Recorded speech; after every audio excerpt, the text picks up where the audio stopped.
right, guys, let's spare a thought for those living in Canada. This is kind of important if you're living in the Commonwealth because everything is connected. The dots are being connected right across. And things are being tested, things are being moved around, seeing the reaction of citizens, how citizens are reacting, and blah, blah, blah.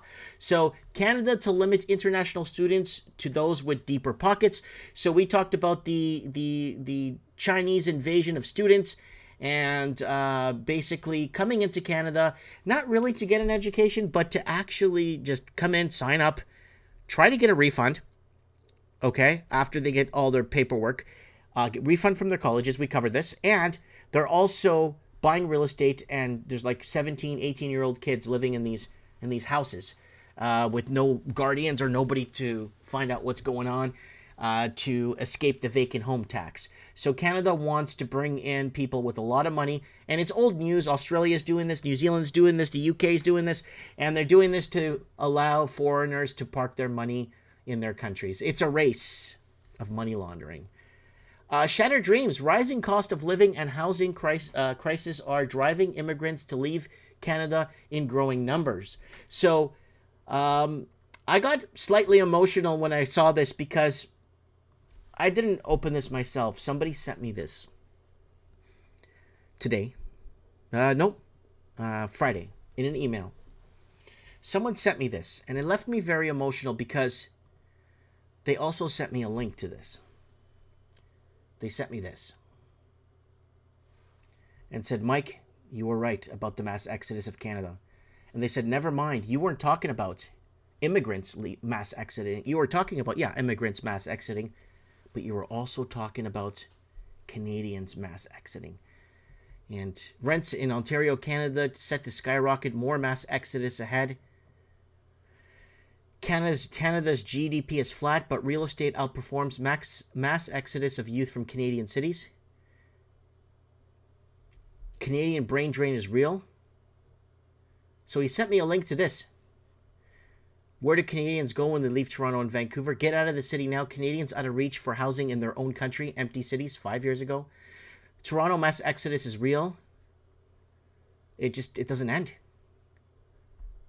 Canadians going bankrupt. 46% of Canadians $200 or less away from financial insolvency. Canadians fleeing Ontario, Canada in a frantic pace. Canada's now an open-air prison. Leaving now is becoming more harder as people will default. So this is it, folks. And I want to thank that person for sending me that.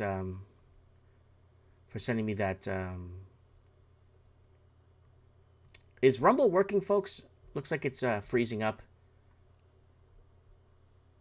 Okay. And I appreciate that email there. And what else is happening in Canada? Trudeau hopes to scare voters in Canada with fears of Trump. And they're doing this all the time. It's so sickening and disgusting that they have to. And I told you guys, Canada is in massive need of distraction.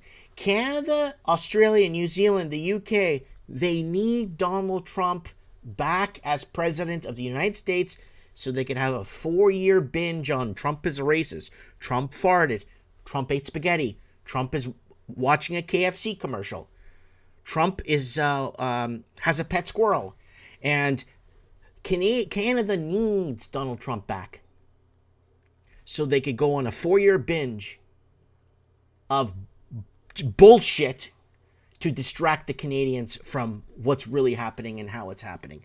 Really disgusting what's going on with that. And Musk AI just as far left as ChatGPT, says researcher. Remember, guys, Twitter is freedom of speech, but it's not freedom of reach. We coined that term in here on the show a few months ago. Freedom of speech, but not freedom of reach, right?